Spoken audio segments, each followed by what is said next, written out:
The great crystal dome of the Valari capital world gleamed under twin suns. Inside the massive hall, thousands of alien warriors cheered as holographic displays showed their latest victory. The Andorian system was now nothing but floating debris and dead planets. Admiral Kethvar stood tall on the command platform. His forearms spread wide as he addressed the High Council.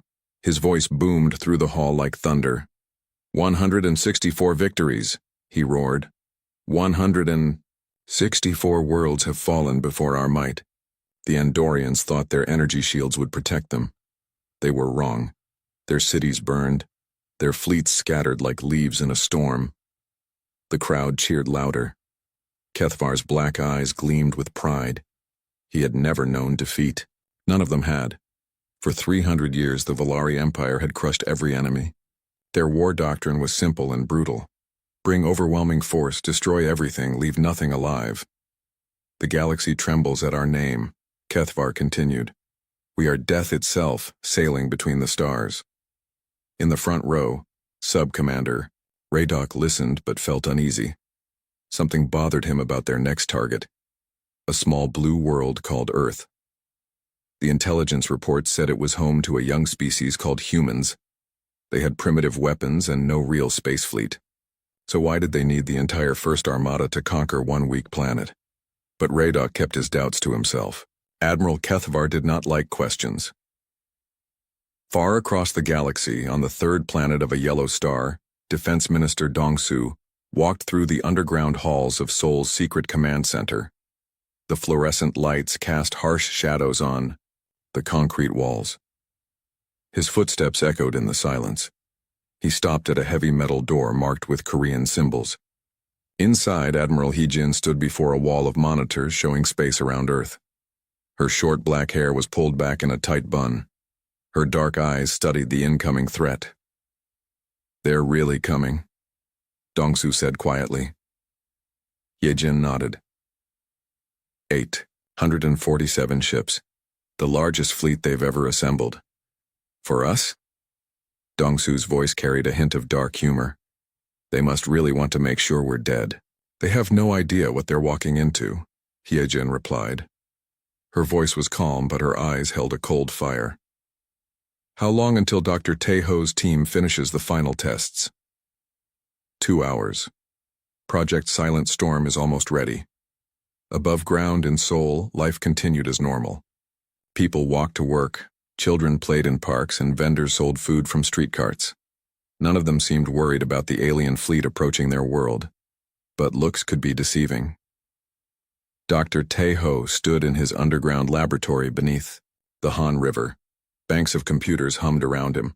On the main screen, complex equations scrolled past in glowing green text. He adjusted his thick glasses and smiled. After 20 years of secret work, humanity's greatest weapon was finally complete. Sir, his assistant called out. The quantum field generators are stable. All systems show green. Taeho nodded. Excellent. Begin the final calibration sequence. Across the city, Captain Boram climbed aboard her stealth frigate. The ship's name, Dokdo, was painted in small Korean characters near the airlock. To enemy sensors, the vessel was invisible. Its hull absorbed radar and heat signatures. Its engines produced no detectable emissions. Status report, Boram ordered as she reached the bridge. All systems operational, Captain, her first officer replied. The quantum displacement drive is ready for combat deployment. Boram smiled grimly. The displacement drive was humanity's secret advantage. It could move ships instantly across vast distances without using hyperspace lanes. The Valari would never see them coming. Meanwhile, on the Valari flagship Dominion's edge, Admiral Kethvar studied holographic star charts. Earth appeared as a small blue dot surrounded by tactical data. The planet had one natural satellite, several space stations, and what appeared to be early warning satellites scattered throughout the system. Pathetic, he muttered. Their entire defense network is centuries behind ours. Admiral, Sub-Commander Radok approached carefully. Perhaps we should send scouts first. Learn more about scouts? Kethvar's voice turned dangerous. We are the Valari Empire. We do not scout prey. We destroy it. Raydock bowed his head. Of course, Admiral. Forgive my suggestion. The humans will serve as an example, Kethavar declared. When other species see what happened to Earth, they will surrender before we even arrive at their worlds. This will be our most glorious victory yet. Back on Earth, the secret preparations continued. In the countryside of Jeju Island, farmer Jin Woo walked through his rice fields. The green stalks swayed in the ocean breeze. To any observer, he was just a simple farmer tending his crops. But 50 meters below his fields, massive defense installations waited in hidden chambers. In the port city of Busan, engineer So Young made final adjustments to what looked like communication towers along the coast. Tourists took photos near them, not knowing they were actually weapon emplacements capable of striking targets in orbit. In Daegu, teacher Woo Jin led his students through their monthly earthquake drill. The children crawled under their desks and stayed quiet just as they had practiced. But this wasn't really an earthquake drill, it was preparation for invasion. Each school had been built with hidden shelters and supply caches. The Volari fleet began its final approach to hyperspace jump coordinates. 847 ships of war moved in perfect formation. Massive dreadnoughts led the way, their hulls bristling with plasma cannons and missile tubes. Smaller destroyers and cruisers surrounded them in protective screens. All ships report ready for hyperspace, the communications officer announced on the flagship bridge. Admiral Kethvar raised one of his forearms. Execute jump. Destination, the Sol system. Today, we claim our 165th victory. The fleet disappeared in flashes of twisted light, racing across the galaxy toward Earth. In his orbital command station above Earth's moon, Commander Seok Jin watched his sensors. The station looked like a simple research facility to any outside observer. Its real purpose was much different.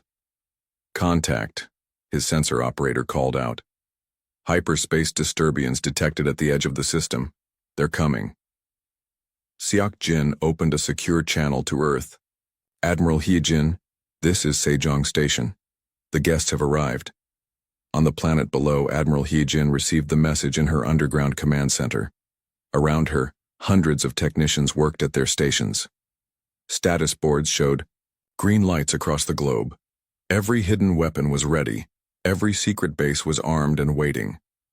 Acknowledged, Sejong Station, she replied. All units, this is command. Execute Protocol 7, the trap is set. Across Earth, millions of hidden defensive positions came online. What looked like ordinary cities, farms, and forests were actually the most sophisticated military network ever created. Humanity had spent 50 years preparing for this moment, ever since they first detected alien signals from deep space. The Volari thought they were hunting sheep. They were about to discover they had cornered wolves instead. Admiral Kethvar's fleet dropped out of hyperspace at the outer edge of the Sol system. Immediately, their sensors began scanning for threats.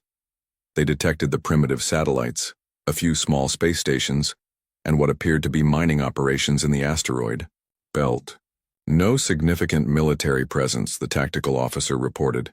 This should be easy, Admiral. Kethvar smiled, showing rows of sharp teeth. Of course it will be easy. Begin broadcasting the standard ultimatum. Let them know their doom approaches. Message raced toward Earth at the speed of light. In multiple languages, it carried the same simple demand. Surrender or face extinction. On Earth, President Changmin received the alien ultimatum in his office at the Blue House. He read it carefully, then set it aside. Outside his window, Seoul continued its normal daily routine. But beneath the city, and beneath every city on Earth, the real Seoul was waking up. The time for hiding was almost over. The Volari Armada moved through the outer solar system, like a school of metal sharks. Their formation was perfect, tested through 164 victories. Admiral Kethvar stood on his flagship bridge, watching the tactical display, with satisfaction. Distance to target planet, he asked. 18 hours at current speed, Admiral, replied the navigation officer. Sub-Commander Raydock studied his own displays. Something still felt wrong about this mission. The humans had made no attempt to communicate after receiving their ultimatum. Most species either surrendered immediately or sent desperate pleas for mercy, but Earth remained silent. "Admiral," Radok said carefully, "should we be concerned about their lack of response?" Kethvar laughed, a harsh sound that echoed through the bridge. "Concerned? They are probably too terrified to speak. Or perhaps they are preparing their surrender. It matters little. But, sir, we brought our entire first armada. 800 ships to destroy one primitive world. Does that not seem excessive?" The Admiral's 4 eyes fixed on Radok with cold intensity. "Are you questioning my tactical judgment, Sub-Commander?" "No, Admiral, of course not." "Good. This display of overwhelming force will send a message to every species in this galaxy. When they see what happened to Earth, they will surrender without firing a shot. We will conquer 1,000 worlds without losing a single ship." On Earth, dawn was breaking over the Pacific Ocean. The morning looked peaceful and ordinary. Fishing boats left harbors along the Korean coast. Office workers crowded onto subway trains in Seoul. Children walked to school with backpacks bouncing on their shoulders. But this ordinary morning was carefully planned. Every person, every vehicle, every building played a role in humanity's greatest deception. On Jeju Island, Farmer Jin-woo walked through his rice paddies as he did every morning. The green stalks rustled in the ocean breeze. Birds sang from the trees along the field edges. Jin-woo checked the water levels and inspected the growing plants. To anyone watching, he was just a simple farmer doing simple work. 50 meters beneath his feet, the massive guns of Defense Platform 7 waited in their hidden chambers. Each cannon was larger than a city bus, capable of firing projectiles at significant fractions of light speed. The rice fields provided perfect camouflage. No orbital sensor could detect the installation below. Jin-woo knelt beside an irrigation channel and made a small adjustment to the water flow. As he did, he pressed his thumb against a hidden sensor. Deep underground, computers registered his biometric signature. All systems showed green. Platform 7 was ready for war. In Busan, engineer So Young climbed a maintenance ladder to the top of Communications Tower 47. The tower rose 30 meters above the harbor, painted white with red warning lights for aircraft. Tourists often photographed it because of the beautiful ocean view from its base. So Young opened an access panel and checked the electronic systems inside. To any observer, she was maintaining radio equipment. In reality, she was performing final tests on one of Earth's most powerful orbital defense weapons. The tower contained a quantum pulse cannon capable of punching through the armor of any known spacecraft. "Tower 47 operational," she whispered into her throat microphone. "All targeting systems online." "Copy that," came the reply in her earpiece. Tower 47 confirmed ready. Along the Busan waterfront, 47 more towers waited with the same hidden purpose. Each one looked identical to civilian communication equipment.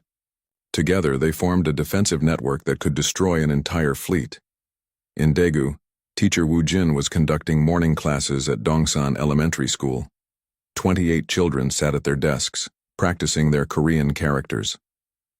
The classroom was bright and cheerful, with colorful posters on the walls and plants by the windows.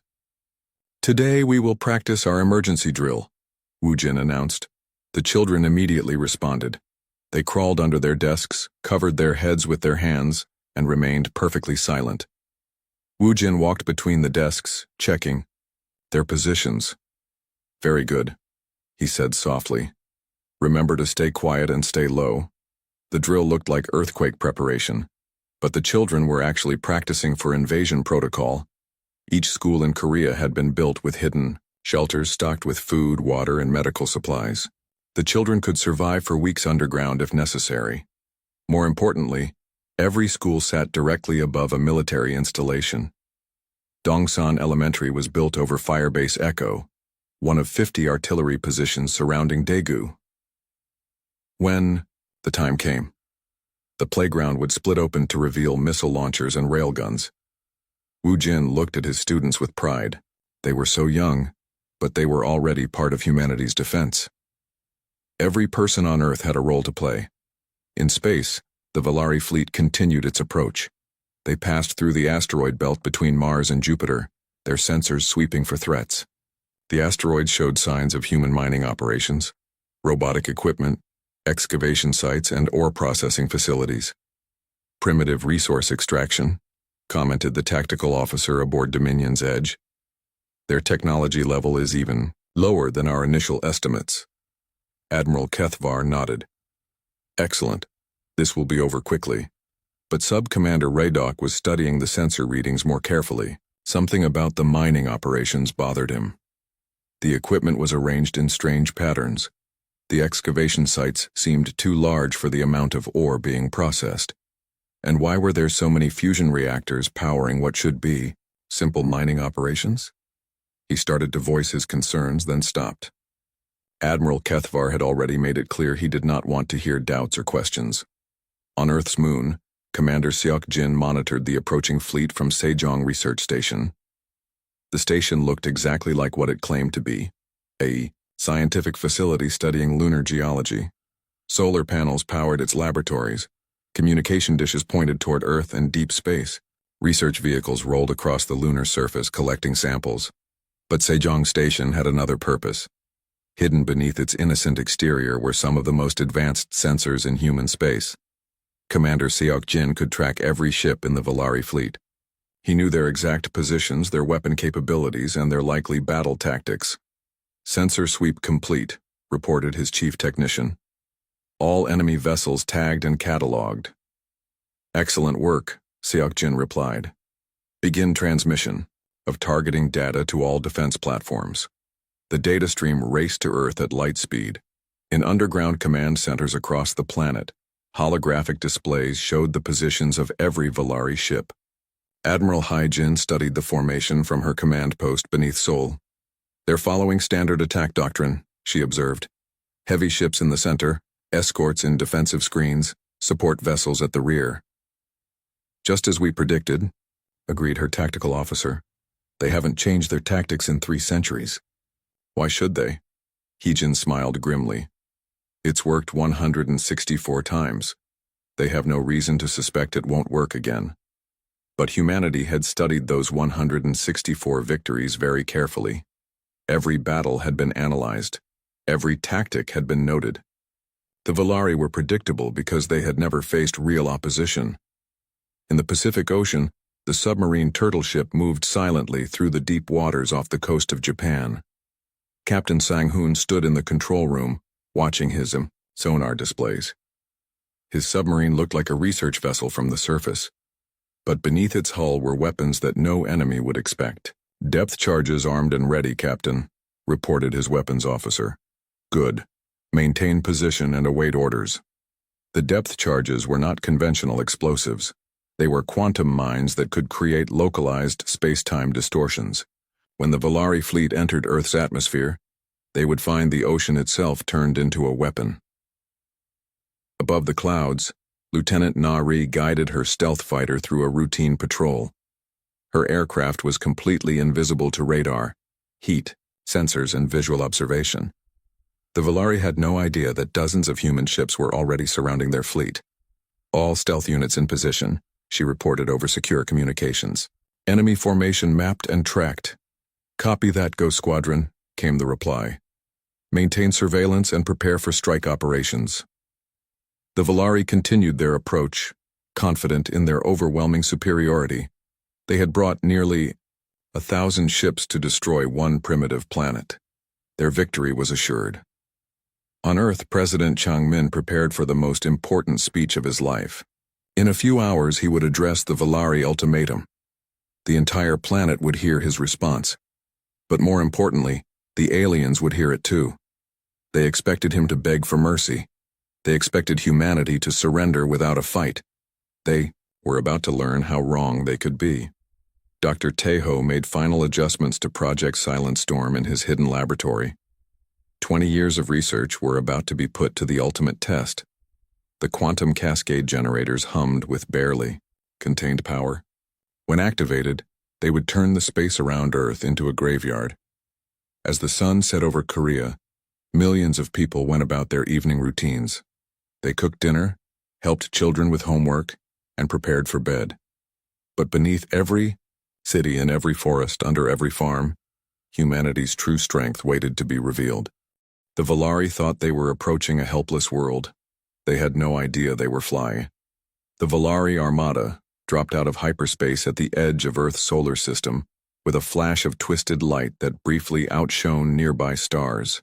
847 ships of war materialized in perfect formation, their dark hulls gleaming with weapon arrays and sensor equipment. Admiral Kethavar stood proudly on the bridge of his flagship, all four arms crossed over his chest.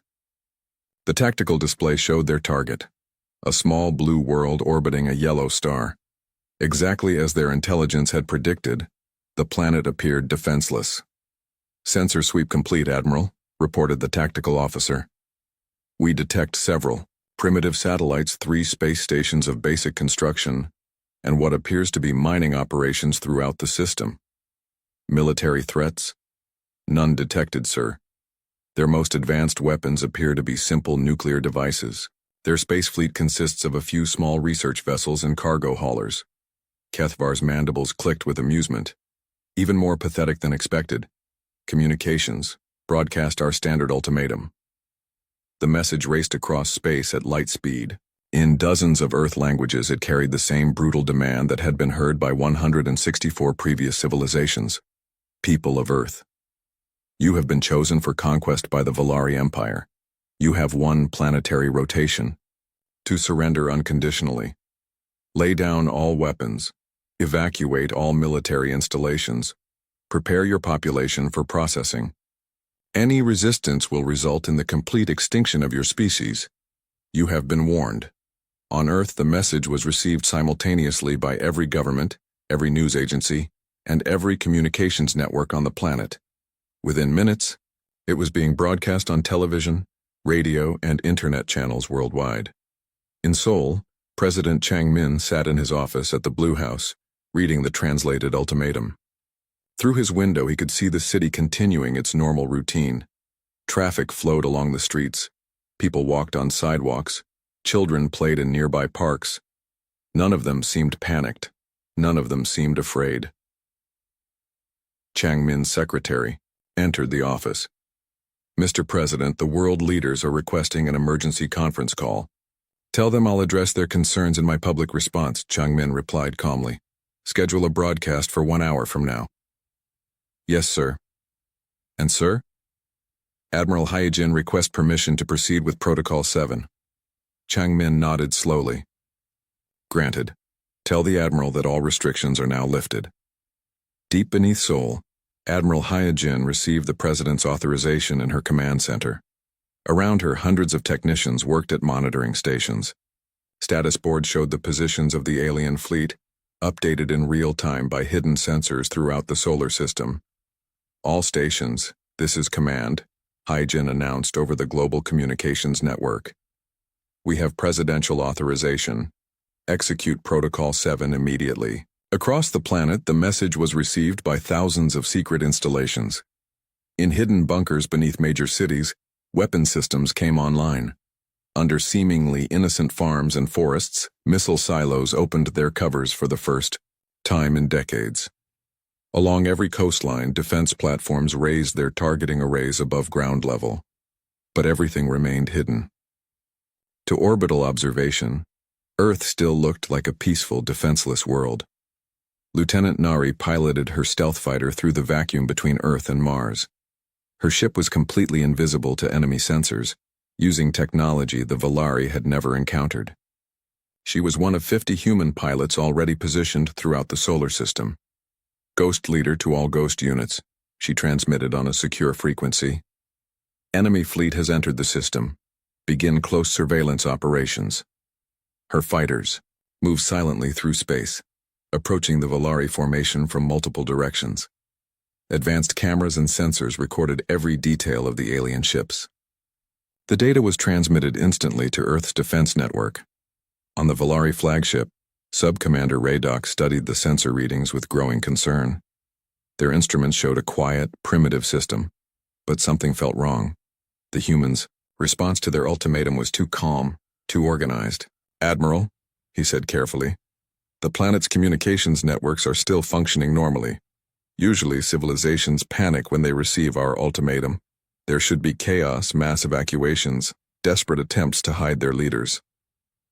Admiral, Kethavar barely glanced at the reports. Perhaps they are too primitive to understand the severity of their situation. Or perhaps they are paralyzed by fear. Either way, it changes nothing. But sir, look at these traffic patterns. Their transportation networks are operating at normal levels. Their power grids show no signs of disruption. This doesn't match the behavior we've seen from previous conquests. Sub-Commander, Kethavar's voice carried a warning tone. Are you suggesting that a primitive species poses some kind of threat to the Valari Empire? Radok quickly backed down. No, Admiral, of course not. Then stop wasting time on pointless analysis and prepare for the attack. In the asteroid belt, the Valari fleet passed through what appeared to be simple mining operations.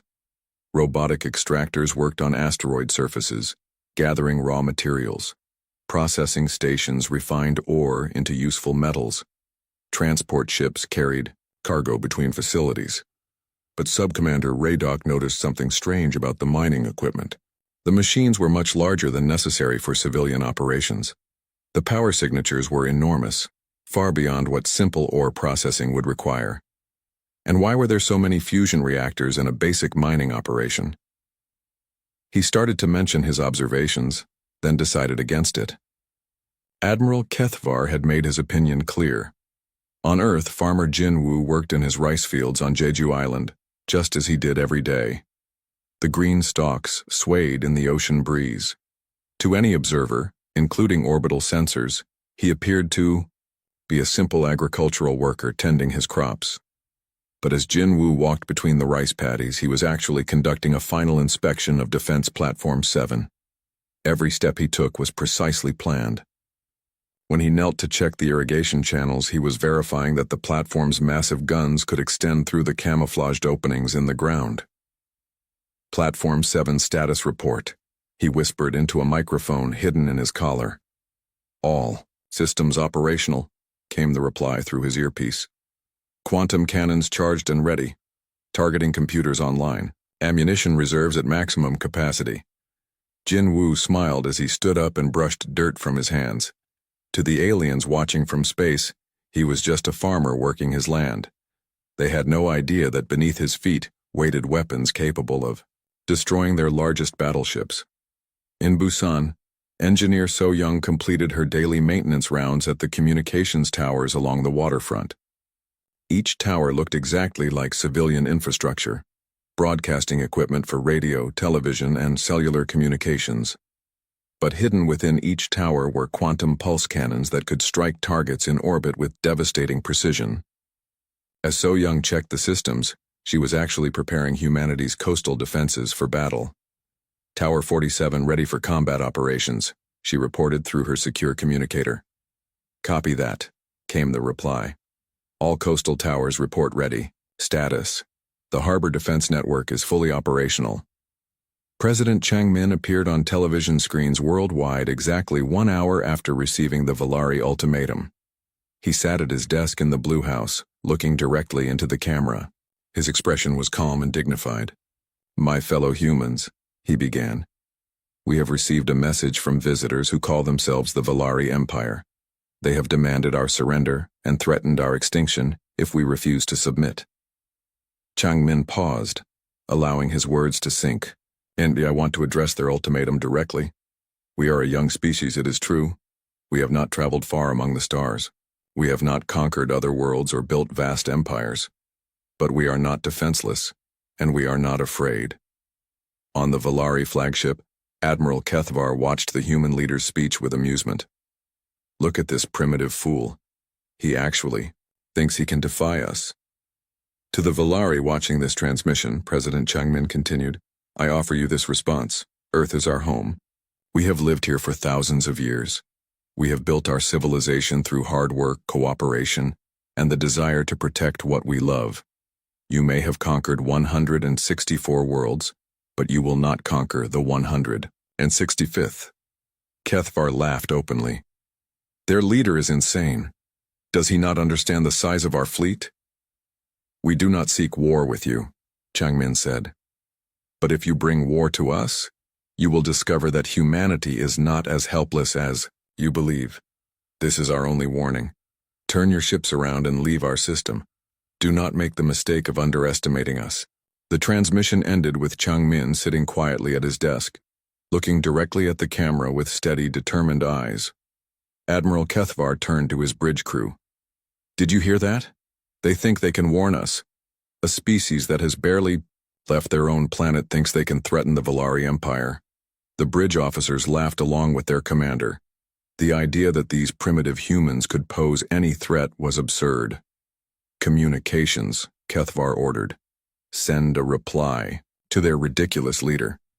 The Valari response was brief. The Valari war fleet crossed the orbit of Mars with their weapon systems charging, and their confidence absolute. Admiral Kethvar stood on his main ship control room, watching the battle screen as Earth grew larger on the screens. The primitive, blue world looked exactly as helpless as their intelligence had predicted. Distance to target? He asked. 4 hours to best firing position, Admiral, replied the navigation officer. Excellent. Begin attack formation. Heavy ships to the front, escorts in defensive screens. We will show these humans what happens when they refuse the Valari Empire. The alien fleet shifted into their standard attack pattern. It was the same formation that had brought them victory 164 times before. Massive battleships moved to the front lines. Their hulls were covered with plasma cannons and missile tubes. Smaller destroyers and cruisers took positions around the sides and rear. Sub-Commander Raydock watched his sensor displays with growing unease. The asteroid mining operations they had passed earlier still bothered him. Something about the energy signatures did not match civilian equipment. And now as they approached Mars, he was detecting unusual readings from what should be empty space. Admiral, he said carefully, I am seeing some strange sensor echoes near the asteroid belt. The signatures do not match any known natural phenomena. Kethvar did not even look up from his command console. Space debris, magnetic anomalies. This system is primitive and poorly mapped. Focus on the target, Sub-Commander. But Raydock's concerns were about to prove right in the most dramatic way possible. On the hidden asteroid base called Mining Station Alpha, Captain Jae-sung watched the Valari fleet approach on his tactical display. The installation looked exactly like a civilian mining operation from the outside.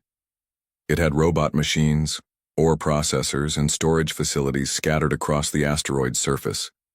In reality, it was one of 50 military installations hidden throughout the asteroid belt. Each mining operation was actually a fortress armed with kinetic weapons that could speed up projectiles to very fast speeds. Enemy fleet is entering the kill zone, reported his tactical officer. Jae-sung activated his communication system. He connected to all 50 asteroid bases at the same time. All mining stations, this is Alpha Base. Execute Operation Meteor Storm. Fire when ready.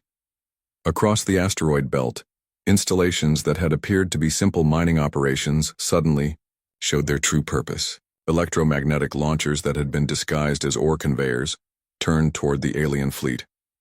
Massive projectiles loaded into weapons that had been hidden as storage silos. Firing, announced the weapons officer on Alpha Base. The first attack, launched from all 50 asteroid installations at the same time. Solid metal projectiles, each one the size of a small building, sped up to enormous velocities. They struck the outer edge of the Valari fleet with the force of nuclear weapons. The alien escort ships never knew what hit them. One moment they were cruising in perfect formation. The next moment they were expanding clouds of superheated plasma and twisted metal. What was that? Admiral Kethvar roared as his main ship shook from nearby explosions. Unknown weapons fire from the asteroid belt, the tactical officer shouted over alarms. We have lost 17 escort vessels. Impossible. Those were mining operations. They are firing again.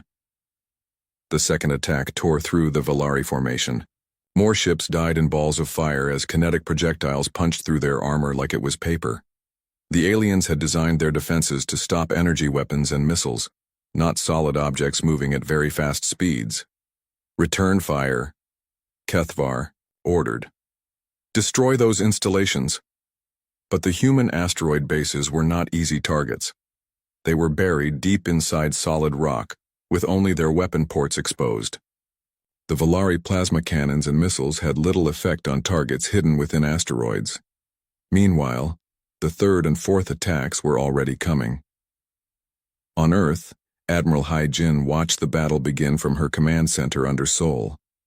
The space display showed Volari ships dying in bright flashes as humanity's first trap claimed its victims.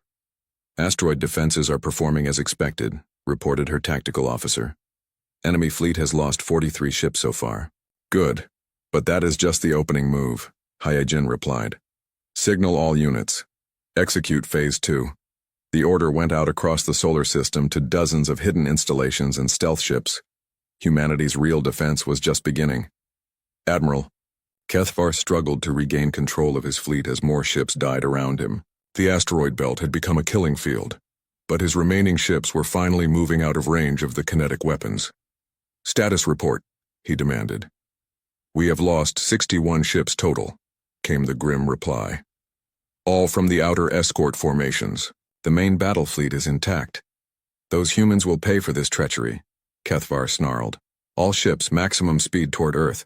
We will turn their planet into molten rock.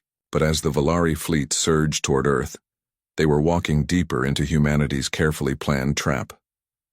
Lieutenant Nari and her stealth fighter squadron had been shadowing the alien fleet for hours. They were completely invisible to their sensors. Now as the surviving Volari ships raced toward Earth, she received new orders. Go Squadron, this is Earth Command. Execute Operation Phantom Strike. You are weapons free. Copy that command. Ghost Squadron attacking. Nari's fighter was unlike anything the Volari had ever seen. Its hull was coated with materials that absorbed all forms of electromagnetic radiation. Its engines produced no heat signature. Its weapons used focused gravitational fields that were undetectable until the moment they fired. The stealth fighters struck the Volari fleet from every direction at the same time. Ships that thought they were safely protected inside the formation suddenly found their hulls torn open by weapons they could not see coming. Point defense systems fired randomly into empty space, trying to hit enemies they could not detect. Where are they? Screamed the tactical officer on the Volari main ship. I cannot get a lock on anything. Keep firing, Kethvar ordered. Hit everything that moves. But the human fighters were too fast, too stealthy, and too well coordinated. They struck like ghosts and vanished before the aliens could respond. More Volari ships died, their crews never seeing their attackers. On the moon, Commander Seok-jin prepared to reveal the true purpose of Sejong Research Station. What the Volari thought was a simple science facility was actually one of the most heavily armed installations in the solar system. Lunar defense batteries coming online, he announced to his crew. Target the enemy main ship. Hidden launch silos, opened across the lunar surface. Weapons that had been concealed for decades emerged from underground chambers. The moon itself was a fortress, bristling with guns that could strike targets anywhere in the inner solar system. Firing, announced the weapons officer.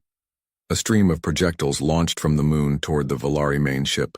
Each one was guided by targeting computers that could track individual ships across millions of kilometers. Admiral Kethvar felt his ship shake as the first lunar projectiles struck his shields. Where did that come from? The moon, sir. It is. Armed. What? That is impossible. It is just a dead rock. But impossible or not, more projectiles were already coming. The humans had turned their natural satellite into a weapon. Dr. Taeho watched the battle from his laboratory under Seoul, waiting for the perfect moment to activate Project Silent Storm. The quantum field generators hummed with barely contained energy. When activated, they would create a zone of twisted spacetime that would trap the remaining Volari ships in a gravitational maze. Sir, his assistant reported, enemy fleet is approaching optimal position. Range, 2 million kilometers, and closing. Not yet, Taeho replied quietly. Let them come closer. We want them all inside the field when we activate it. On the Volari main ship, Sub-Commander Ray Doc finally understood the scope of the trap they had flown into. This was not a primitive world defended by simple weapons. This was a military installation disguised as a planet. "Admiral," he said urgently, "we need to withdraw. This entire system is a fortress. They have been preparing for us." But Kethvar was beyond reason now. Too many of his ships had been destroyed. Too much Valari. Pride was at stake. "We do not retreat," he roared. "All ships, full attack, destroy that planet, kill every human on it." The surviving Valari fleet, still numbering over 700 ships, surged toward Earth with their weapons charging and their crews screaming for revenge. They had no idea they were racing toward the most devastating trap humanity had prepared. Captain Boram watched from her stealth ship Docto as the alien fleet approached Earth's gravity well. Her ship was invisible, hiding among the enemy formation like a shark swimming with dolphins. The quantum displacement drive was charged and ready. "All displacement ships report ready," she transmitted on the secure frequency. "Copy that, Docto," came Admiral Hyajin's reply. "Execute displacement maneuver on my mark." Boram smiled grimly. The Valari were about to discover that space itself could be turned into a weapon. As the alien fleet entered Earth's outer gravity well, Farmer Jinwoo finished his work in the rice fields and walked to his farmhouse. To space observers, he was just going inside for dinner. In reality, he was taking position at the control station for Defense Platform 7, Engineer So-Yun. The moment the Valari fleet crossed into Earth's gravity well, the planet showed its true nature. What had looked like a peaceful world of cities, farms, and forests suddenly changed into the most advanced weapons platform ever built. General Junhee stood in her command center deep under Mount Baekdu. She watched displays that showed every human installation across the globe. For 50 years, humanity had prepared for this moment. Every building, every road, every seemingly innocent structure had been designed with one purpose: to defend their world against alien invasion. "All planetary defense networks report ready," announced her operations officer. "Execute Operation Fortress Earth," Junhee commanded. "Show them what humanity can do." Across the planet, the deception ended in a spectacular display of military engineering. In Seoul, the glass towers of the business district split open to reveal massive space cannons. The Han River bridges moved back to expose missile launchers that had been hidden under the water. The subway tunnels became rapid transit systems for ammunition and supplies. Similar changes occurred in every major city. Tokyo's skyscrapers unfolded like mechanical flowers, showing weapon arrays. The London Eye was actually a giant targeting sensor. The Eiffel Tower extended sections that had been concealed for decades, becoming a communications relay for coordinating global defense. But it was in Korea where the deception was most complete. Farmer Jinwoo went down into Defense Platform 7 through a concealed elevator in his farmhouse. The platform's control room was a marvel of military technology. Floating displays showed the approaching Valari fleet in perfect detail. Targeting computers calculated firing solutions with inhuman precision. "Platform 7 online," Jinwoo announced. His farmer's clothes were replaced by a military uniform, quantum cannons charging to full power. Above him, his rice fields began to move. What had looked like irrigation channels were actually the barrel housings for weapons larger than battleships. The green rice plants were holographic camouflage that had fooled even close space inspection. Similar revelations occurred at thousands of locations across Korea. Every farm, every forest, every mountain contained hidden military installations. The entire country was a fortress disguised as peaceful countryside. In Busan, Engineer So-Young took her position at the central fire control station. The 48 communication towers along the waterfront revealed their true purpose as their civilian facades moved back.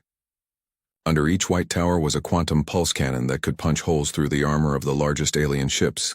"Coastal Defense Network Alpha online," So-Young reported. "All towers ready to fire." "Target the enemy heavy cruisers," came the order from Seoul Command.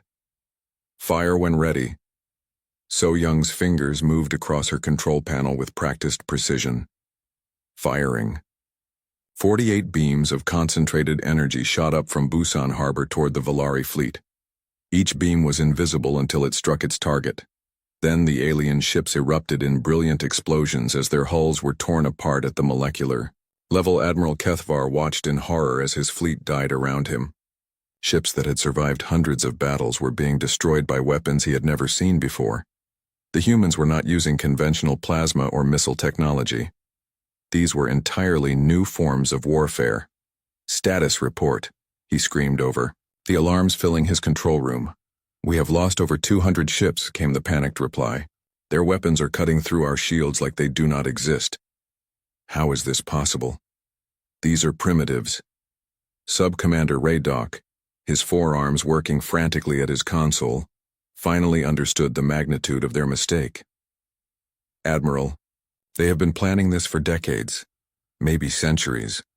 Their entire civilization is a military installation." On Earth, Teacher Wu Jin activated the hidden systems under Dongsan Elementary School. The playground split open with a rumble of moving concrete, revealing firebase echo. Missile launchers rose from concealed silos. Rail guns extended from underground chambers. The school's basement became a tactical command center coordinating the defense of the entire Daegu region. "Firebase Echo operational," Wu Jin announced. "All students safely evacuated to underground shelters." This scene repeated across the planet. Every school, every hospital, every civilian structure had been built over military installations. Humanity had turned their entire world into a weapon while maintaining the appearance of peaceful civilization. In space, Captain Boram activated the quantum displacement drive on her stealth ship Dokdo. The technology was humanity's greatest secret. It was the ability to move through space instantly without using hyperspace lanes. "All displacement ships, execute. Phase 3, she ordered. 50 stealth vessels that had been hiding throughout the Valari formation suddenly revealed themselves by opening fire, but these were not ordinary attacks. The quantum displacement drives allowed the human ships to appear inside the alien formation, fire devastating attacks, then vanish to new positions before the enemy could respond. The Valari fleet was designed to fight enemies that approached from predictable directions. They found themselves under attack from all sides at the same time. Ships would be flying in formation one moment, then erupting in flames as human vessels materialized inside their defensive screens. "They are inside our formation," shouted the Valari tactical officer. "How are they doing that?" Admiral Kethavar had no answer. His species had conquered the galaxy using overwhelming firepower and superior numbers. They had never faced an enemy that could bend the laws of physics themselves. Dr. Tae-ho watched the battle from his laboratory, waiting for the perfect moment to deploy Project Silent Storm. The quantum field generators were charged to maximum capacity. When activated, they would create a zone of twisted spacetime that would trap the remaining alien ships in a gravitational maze. "Enemy fleet density is optimal," his assistant reported. 731 ships clustered within the target zone. "Activate Silent Storm," Dr. Tae-ho ordered quietly. Hidden installations across Earth's surface and throughout the solar system began generating quantum fields that intersected and reinforced each other. Space itself began to bend around the Yaondo Valari fleet, creating invisible barriers and gravitational problems. Suddenly, Valari ships found themselves unable to maneuver. Their engines worked normally, but space had become like thick honey around them. Ships that tried to retreat found themselves moving in circles. Vessels that attempted to advance discovered they were actually flying backward. "What is happening to our navigation systems?" Admiral Kethvar demanded. "It is not our systems, sir," came the terrified reply. "It is space itself. They have somehow altered the local gravitational field." Major Kyung-ho commanded the asteroid fortress at Ceres. He revealed its true nature as the largest human military installation outside Earth orbit. What had looked like mining equipment was actually a shipyard that had been building warships, in secret for decades. "Launch all attack squadrons," he ordered. Hangar doors opened across the asteroid's surface, releasing swarms of human fighters that had been built in absolute secrecy. Each fighter was equipped with weapons that could destroy ships 100 times their size.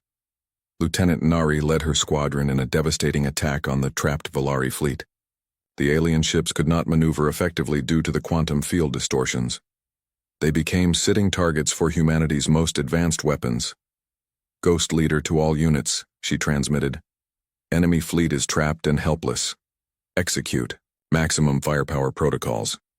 The human fighters attacked with surgical precision. Each shot was calculated to cause maximum damage with minimum ammunition expenditure. The Volari had brought overwhelming numbers, but humanity had brought overwhelming intelligence. In the Pacific Ocean, Captain Sang-hoon brought his submarine turtle ship to the surface. The vessel's civilian research disguise fell away to reveal weapons that no enemy would expect from an ocean-bound platform. Atmospheric interceptors ready, his weapons officer reported. Fire all tubes. Missiles launched from the submarine toward targets in orbit. But these were not conventional weapons. They were quantum mines that could create localized space-time distortions. When they reached the Volari fleet, they would turn the vacuum of space itself into a weapon. The mines detonated throughout the alien formation. Each one created a small black hole that lasted for just microseconds, long enough to tear apart any ship caught in its gravitational field. Sergeant Hyun-woo operated the massive orbital railgun disguised as Seoul's space elevator. The structure had provided cheap access to orbit for civilian purposes, but its true function was as a weapon that could accelerate projectiles to any velocity required. Target the enemy main ship, came the order from General Yoon-hee. Main ship targeted and locked, Hyun-woo confirmed. Firing. A projectile the size of a telephone pole accelerated up the space elevator at incredible velocity. When it struck Admiral Cathvar's main ship, it punched through the ship from front to back, venting atmosphere and causing catastrophic structural failure. The Volari main ship began breaking apart, its massive hull cracking like an eggshell. Admiral Cathvar found himself in a damaged control room with half his crew dead or dying. The proud warrior who had never known defeat was watching his entire fleet destroyed by enemies he had dismissed as primitives. "Sub-Commander," he gasped to Raydock, "signal the retreat." All ship in less than 4 hours, the most powerful fleet in Volari history had been reduced to floating wreckage and expanding clouds of plasma. Of the 847 ships that had entered the Sol system with such confidence, only 37 remained intact. And those were trapped, powerless, and surrounded by human forces. Admiral Cathvar lay dying on the control room of his shattered main ship. His 4 arms were crushed under fallen debris. Around him, the few surviving crew members stared in shock at what had become of their mighty war fleet. Through the cracked viewports, they could see human ships materializing out of nowhere. Sleek, vessels that moved like hunting sharks through the debris field. Sub-Commander Raydock had blood seeping from a head wound.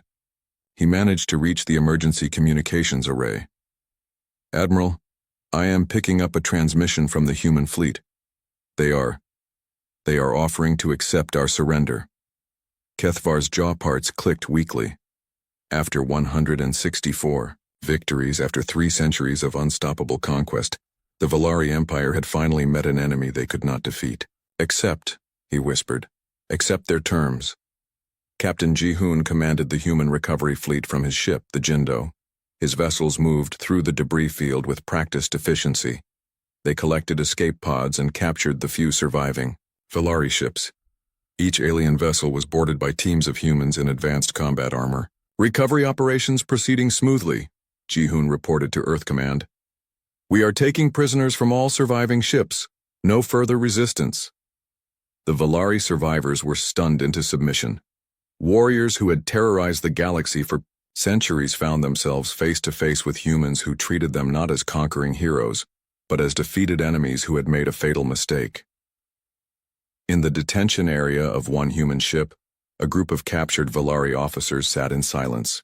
They had been given medical treatment for their injuries and provided with food and water. Their human captors were efficient but not cruel. "I do not understand," one of the Volari whispered to his companions. "How did primitives defeat us so completely?" "They are not primitives," replied another, his voice hollow with shock. "They never were. We were the primitives. We were the ones who did not understand what we were facing." On Earth, Admiral Hee-jin stood in her command center, watching displays that showed the complete destruction of the alien fleet. Around her, hundreds of technicians began the process of standing down from combat alert. But their work was far from over. "All stations, this is command," Hee-jin announced. "Begin Phase 4 operations. It is time to send our message to the galaxy." Dr. Tejo worked frantically in his laboratory, preparing humanity's response to the Valari Empire. The quantum cascade transmitters that had been used as weapons were now being reconfigured for communication. The message they would send would reach every corner of Valari space at the same time.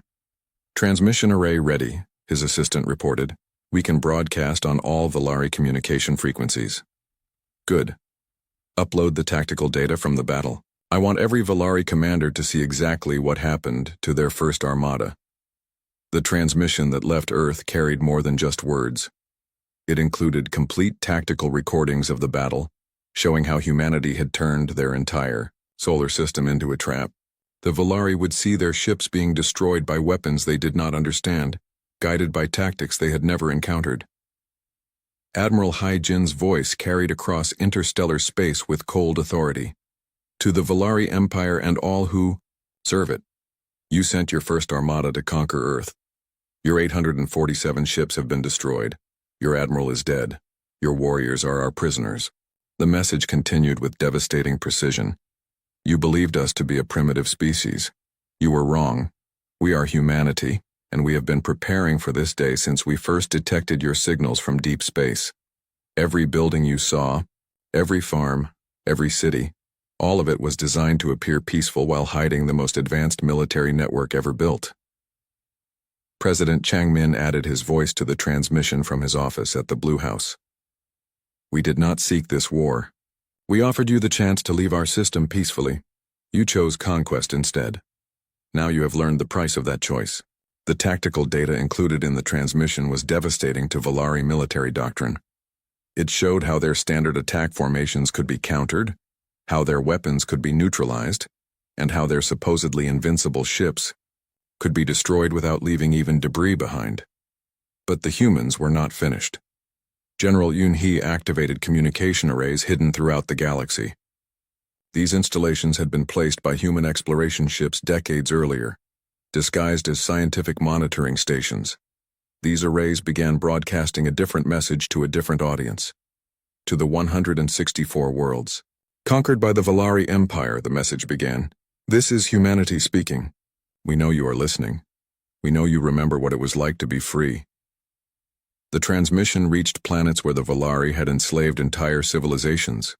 On worlds where alien species toiled under Valari rule, hidden receivers picked up humanity's signal. "The Valari Empire is not invincible," the message continued. "Today we destroyed their first armada without losing a single ship. Their warriors learned what happens when predators mistake sheep for prey. But we are not content with defending only ourselves." The revelation that followed would shake the foundation of Valari power throughout the galaxy. "Humanity stands ready to assist in your liberation. We have ships, weapons, and warriors who can strike anywhere in Valari space without warning. The time of your freedom is at hand." On the conquered world of Androsia Prime, the former capital of the Androrian Republic, alien prisoners working in Valari mining operations stopped their labor as hidden communicators delivered humanity's message.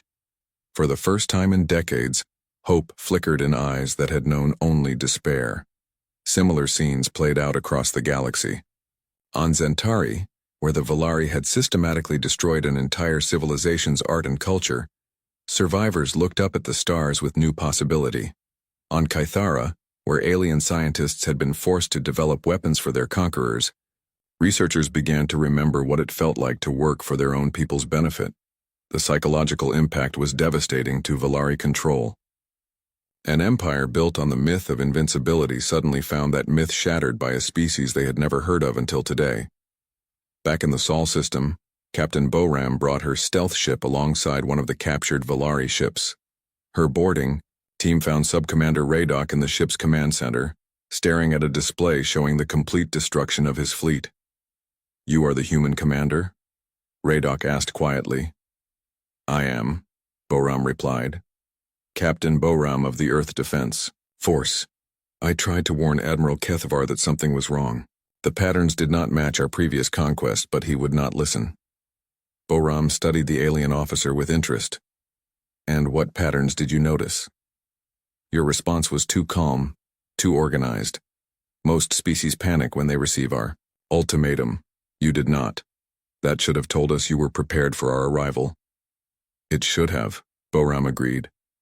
Your empire has grown arrogant. You assumed that because you had defeated 164 civilizations, you could defeat any civilization.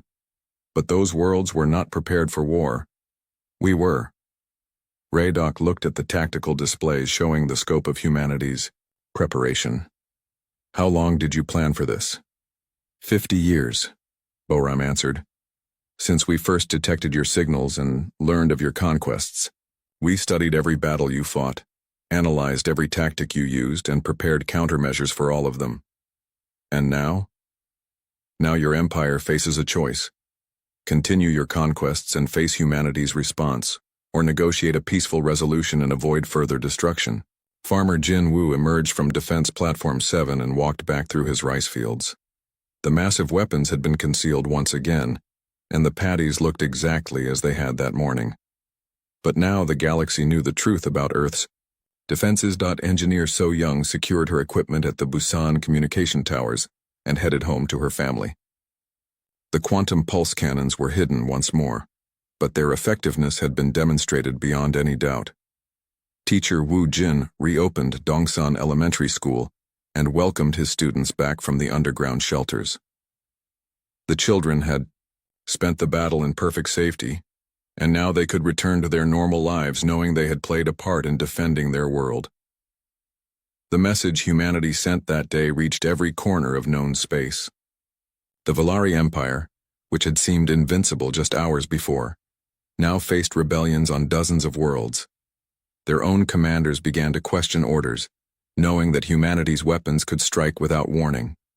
But the most important part of humanity's message was its conclusion. We are not conquerors. We are defenders. We do not seek to build an empire or rule over other species, but we will not allow aggressors to threaten peaceful civilizations. The age of unchallenged conquest is over. As the Earth rotated toward night over Korea, President Changmin addressed his people in the galaxy one final time. Today, humanity proved that even the mightiest empire, Keizo,